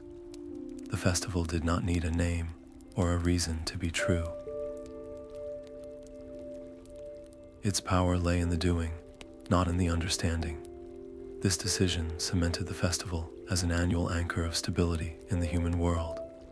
It became a day where the veil between the seen and the unseen grew thin, where the music of the loom and the laughter of humanity harmonized perfectly, each strengthening the other in a silent, glorious pact. During the glow of one such festival, as golden light pulsed gently through the vast tapestry, Alara's keen eyes caught a subtle anomaly. Amid the familiar, shimmering patterns, a new thread was beginning to form. It was unlike any other, not yet connected to a living soul, but blazing with a potential so immense, it seemed to pull the light from the threads around it. This was not a thread of a life about to begin, but the seed of a destiny that would one day be born. A potential so great, it was already weaving its own unique signature into the fabric of all that is. The new thread blazed like a captured star against the vast tapestry, its light so potent it seemed to pull other threads into its orbit. Alara followed its shimmering path across continents and through time, her senses narrowing until she found its origin. In a remote village nestled between two warring kingdoms, the thread was tethered to a mother's womb, a child not yet born. This was no ordinary life beginning. The thread pulsed with the clear, resonant frequency of a great peacemaker, a soul destined to one day bridge a chasm of ancient hatred. Yet woven tightly around that brilliant core were strands of the darkest gray, threads of poverty, political intrigue, and the deep-seated fear that fueled the neighboring conflict. The child's entire life would be a crucible, their greatest gift forged in the fires of immense adversity. This was the moment Alara had been prepared for, the true test of the Tapestry of Choice. Her role was not to clear the path or eliminate the hardship. A life without struggle would produce a leader with no understanding of pain, a peacemaker who had never known conflict. Her duty was far more delicate. She had to ensure the child, who would be named Anya, had the support to choose her destiny, not be broken by the weight of it. She began her work with the patience of a gardener, planting seeds for a forest that would not mature for a generation. Her focus shifted from Anya's brilliant thread to the quieter, foundational strands around it. She gently reinforced the thread of a dedicated village teacher, filling him with a renewed passion for history and ethics. She wove subtle strands of resilience and open-mindedness into the hearts of the children who would be Anya's future peers, creating a community that could one day understand her message rather than reject it. Every action was a tightrope walk. Strengthen a thread of compassion in a local leader too much, and it could create a dependency, weakening their own innate strength. Weave a moment of clarity for a general too directly, and it could feel like unnatural coercion, robbing him of the choice to find his own humanity. Alara had to work through whispers and nudges, through dreams and sudden inspirations, her touch so light it was indistinguishable from a person's own thoughts. The ultimate question hung over her every move. Could a person truly be destined for greatness and still be free? The new loom was designed to honor that paradox, to hold both potential and choice in perfect, trembling balance. Anya's life would be the proof. As Alara wove this invisible net of support beneath the unborn child's future, she felt a new sensation ripple through the loom. It was not the hum of stable order or the discordant scrape of an unraveler. It was a low, resonant thrum of anticipation, as if the consciousness of the tapestry itself was leaning forward, eager to witness the story it had helped set in motion, but could not control. The fate of nations, and the very definition of destiny, now rested on the choices of one small, yet unnamed girl, and the unseen, patient hands that ensured she would have the chance to make them. The chamber chosen for the new council was not a place of stone and light, but a nexus woven from the very concept of meeting itself. Here, the air shimmered with a palpable tension. On one side sat the traditional weavers, their forms radiating a gentle, orderly silver. Opposite them were the newly converted weavers of potential, their essences still tinged with the deep blues and purples of the void they once championed, their posture stiff with ancient habit. Between them, a few mortal sensitives, with Leo as their anchor, sat in quiet awe, their human threads of vibrant, grounding gold in the celestial gathering. And presiding over all was the eternal essence of Lyra, no longer a single voice, but the very atmosphere of wisdom and sacrifice that filled the space. Elara had forged this council with the first loom's blessing, a radical move to ensure no single perspective would ever again dominate the delicate balance of fate. The first debates were storms of conflicting philosophies. A traditional weaver would propose reinforcing a cultural thread to ensure stability, only to be met with a sharp rebuttal from a weaver of potential, who argued that such reinforcement stifled the beautiful chaos of individual choice. They spoke of order versus freedom, of preservation versus evolution, the old grudges of their eternal war simmering just beneath the surface of their words. Alara, her own thread a unique tapestry of human emotion and weaver's duty, moved among them not as a ruler, but as a translator of intentions. She would listen to a weaver of potential's passionate defense of a risky, unproven path, and reframe it for the traditionalists, highlighting how it could lead to a more resilient form of stability in the long run. She would then take a traditionalist's concern for safety and help the former Unravelers see it not as a cage, but as the necessary banks for the river of free will, giving it direction and power. Her mediation was a quiet, relentless weaving of understanding. The Council's first major test was a subtle one. A pattern of isolationism was beginning to form in a technologically advanced society, its threads growing rigid and fearful of outside influence. The traditional weavers advocated for a direct intervention, weaving threads of curiosity into the leadership. The weavers of potential argued for a hands-off approach, believing the society needed to confront the full consequences of its isolation to truly appreciate connection. The debate threatened to deadlock. It was Leo, the young mortal, who offered the compromise. What if they did not force a change, but simply made the alternative more visible?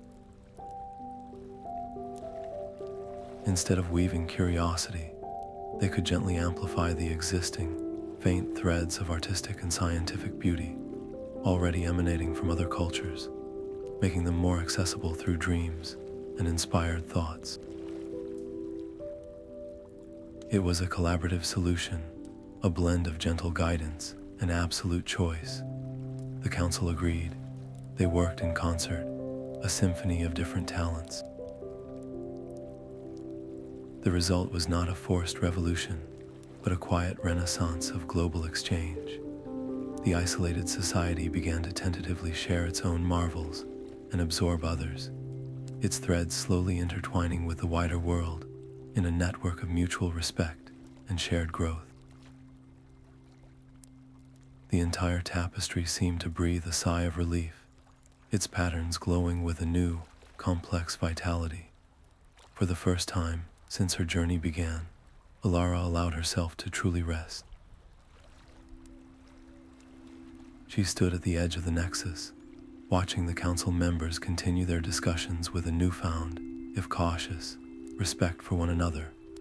The weight of sole responsibility, a burden she had carried for so long, was finally shared.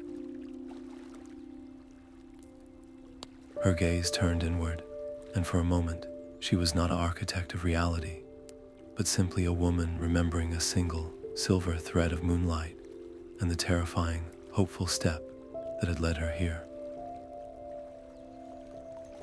The laughter from Oakhaven's central square was a melody Elara had only ever heard from a distance, through the abstract hum of the loom. Today, she walked among it. Her form was veiled, a simple traveler in a plain cloak, but her senses were fully open, drinking in the vibrant reality she had helped preserve. The same square that had been trapped in a frantic, repeating hour of despair, now pulsed with unscripted life. A young couple, their threads once nearly severed by the temporal loop, pushed a laughing toddler on a wooden swing. That child's entire existence was a note of music Alara had helped write back into the symphony.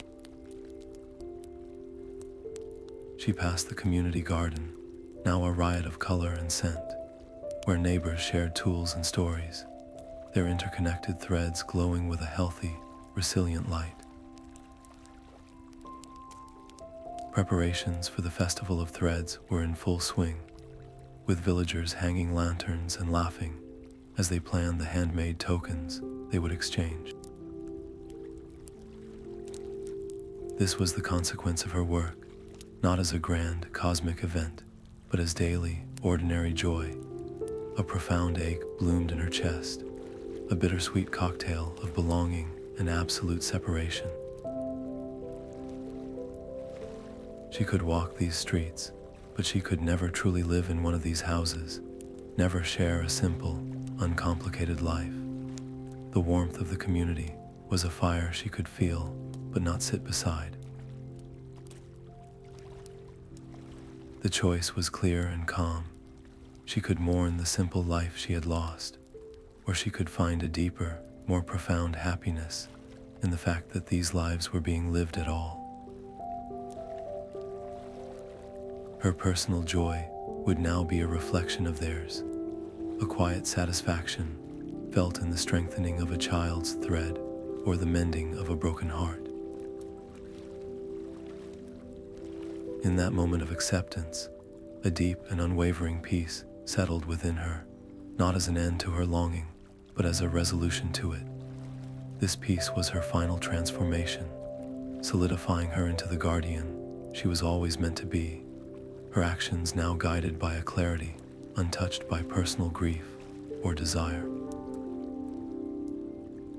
As she turned to leave the village, a small girl with grass-stained knees ran up to her. Without a word, the child pressed a clumsily woven bracelet of colorful threads into Alara's hand, then dashed back to her friends. The bracelet was simple, a child's craft, but as Alara held it, she felt a familiar, silvery warmth pulse from the fibers. It was not Lyra, but it was a spark of the same light, a tangible piece of the gratitude and love now woven into the world. Clutching the small token, Alara felt her purpose renewed, not as a burden, but as a sacred, endless song.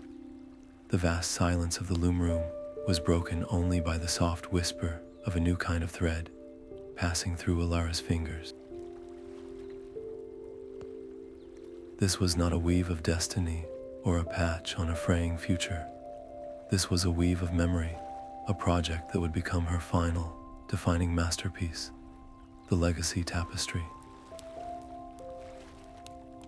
She began to gather the luminous strands of every major, thread-sensitive, and weaver who had ever lived, spinning their stories not as fixed histories, but as living lessons. Each panel would tell of their triumphs, their heartbreaks, and the quiet, daily choices that had shaped the balance of the world. This was not a monument to glory, but a library of experience, a gift of context for the guardians yet to come. As she worked, she felt the immense weight of every story she recorded. Here was the weaver who had sacrificed his voice to silence a siren's song of despair. There was the first mortal sensitive who had calmed a city's riot with a single, perfectly placed word of peace. But the tapestry demanded more than just victories. It required the whole truth. She had to weave her own moments of paralyzing fear, the times she had almost given in to the Unravelers' tempting whispers. She revisited the hollow ache where her 6th birthday memory had been, feeling the loss as keenly as the day she had offered it to the star sapling. Every painful memory was a thread she had to gently draw out and braid into the grand design, understanding that these moments of profound doubt were the most crucial lessons of all. They taught resilience. They taught that a guardian was not defined by an absence of fear, but by the choice to act despite it. The legacy tapestry began to breathe with a life of its own. As new sensitives like Leo learned their own difficult lessons in the world below, their experiences would shimmer into existence on the tapestry's surface, adding new patterns and insights for future generations to study. It became a dynamic, ever-evolving chronicle, a conversation across time between all those who had taken up the watch. With each completed section, Alara felt a gentle release. The burden of being the sole keeper of these stories, the primary architect of the new age, was slowly being transferred into the tapestry itself. This was her final, deliberate act of letting go. Completing this work would mark the end of her era as the active primary weaver. Leo and the council were ready. They had proven their wisdom and compassion, and it was time for her to step back, to become an advisor and a witness rather than the central hand on the loom. For the final thread, she chose the simplest and most profound memory of all. She wove the image of a single, silver thread of moonlight in a dark forest, and a young, terrified woman stepping forward to follow it. She wove the ancient, moss-eaten archway and the voice, gentle as worn stone, that had whispered her name, as she tied the last, perfect knot, depicting her first meeting with Lyra. The entire legacy tapestry ignited with a soft, warm radiance. It was a light of completion and gratitude, a silent thank you to every soul who had played a part in the story. In that glow, Elara felt a chapter of her own life, long and full and fraught with both sorrow and wonder, gently and irrevocably closed. The air in the loom room was still and expectant, holding its breath for the ceremony about to unfold. Alara stood before the shimmering expanse of the Tapestry of Choice, the primary weaving shuttle resting in her palms. It was no mere tool, but a focus for immense power, an object that had channeled the will of guardians for eons. Before her, Leo waited, his posture calm, but his thread humming with a mixture of awe and resolve. With words that were simple yet carried the weight of centuries, she named him the new head weaver, the first human to hold the title, and placed the shuttle into his hands. The moment their fingers brushed, a silent, cosmic shift occurred. Leo's own vibrant golden thread flared with new intensity, permanently intertwining with the very core of the loom, anchoring him to the fate of all things, just as Alara's had been anchored so long ago. He accepted not with pride, but with a profound humility, his gaze steady as he looked upon the infinite responsibility now his to bear. A sharp, maternal fear pierced Alara's heart. Had she taught him enough? Had she shared every lesson, every nuance, every warning about the quiet agony of watching a preventable tragedy unfold? The urge to hold on, to whisper one last piece of advice, was a physical pull in her chest. But she had learned that the deepest trust is shown through release, not control. She let her hands fall to her sides, her grip on the world of active guardianship fully and finally relinquished. She was trusting him, yes, but she was also trusting the council of diverse voices she had forged. And most of all, she was trusting the resilient, beautiful chaos of the Tapestry of Choice itself.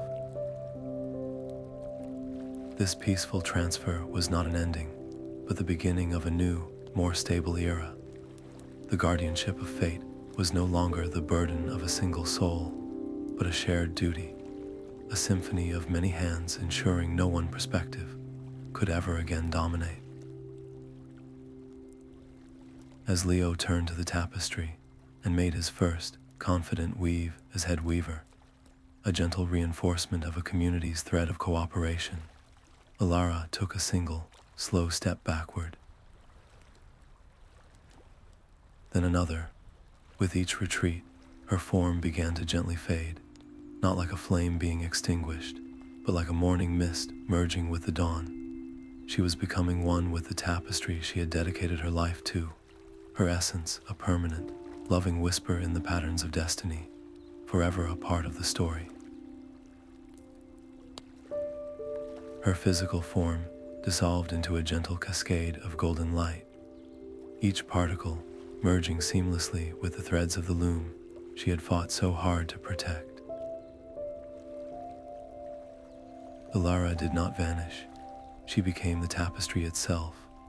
Her consciousness was now a permanent, shimmering presence, woven into every strand of joy, every fiber of sorrow, a silent guardian spirit, forever watching over the grand design.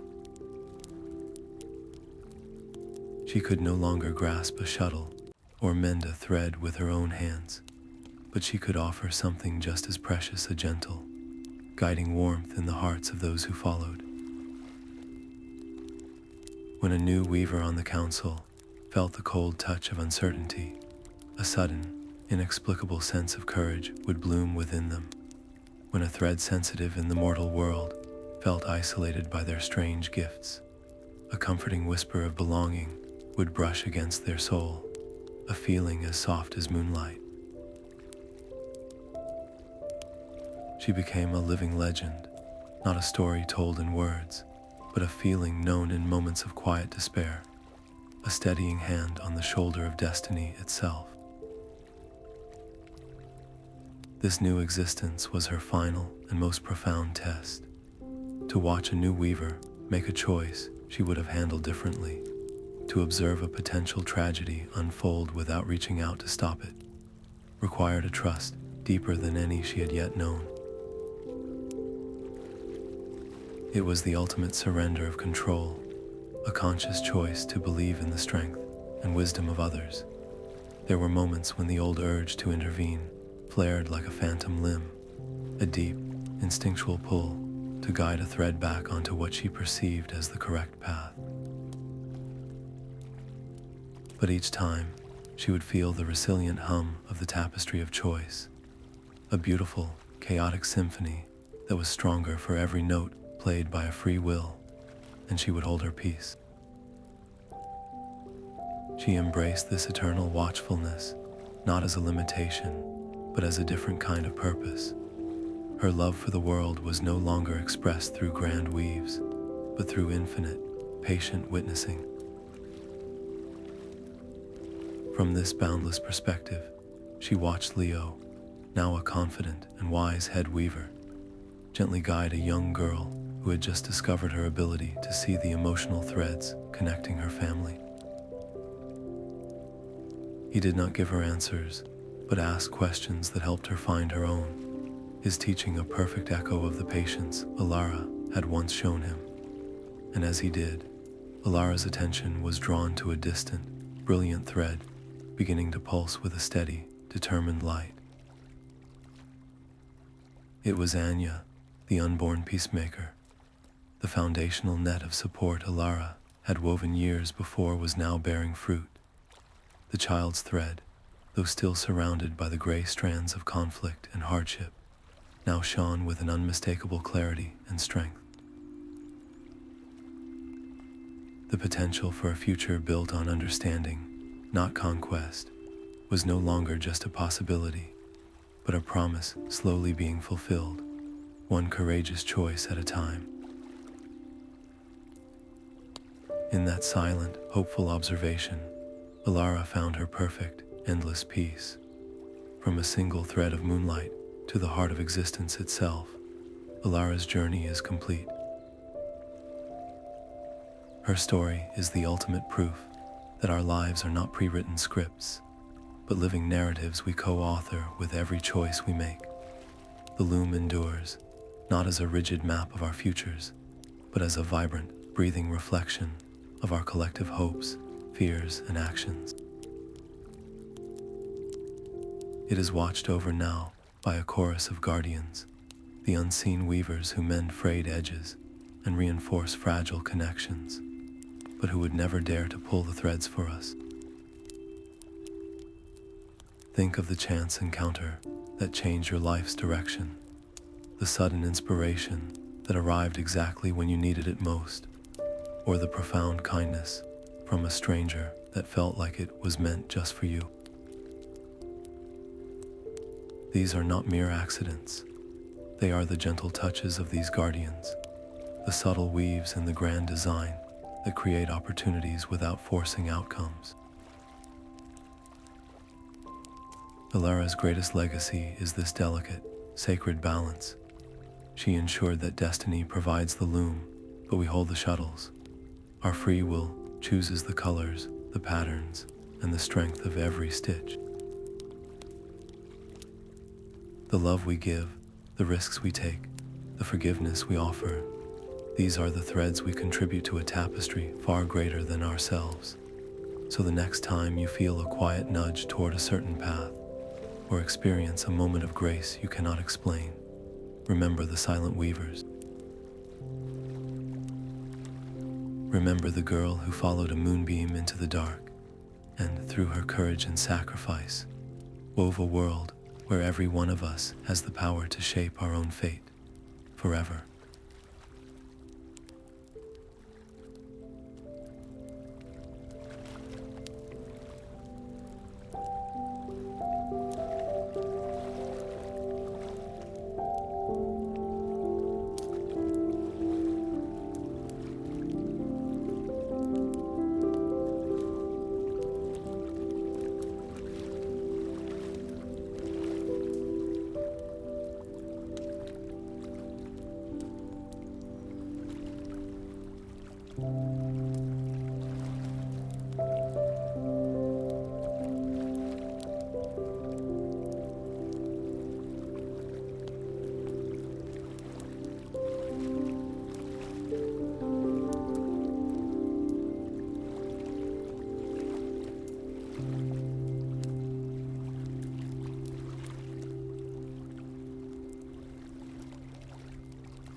you.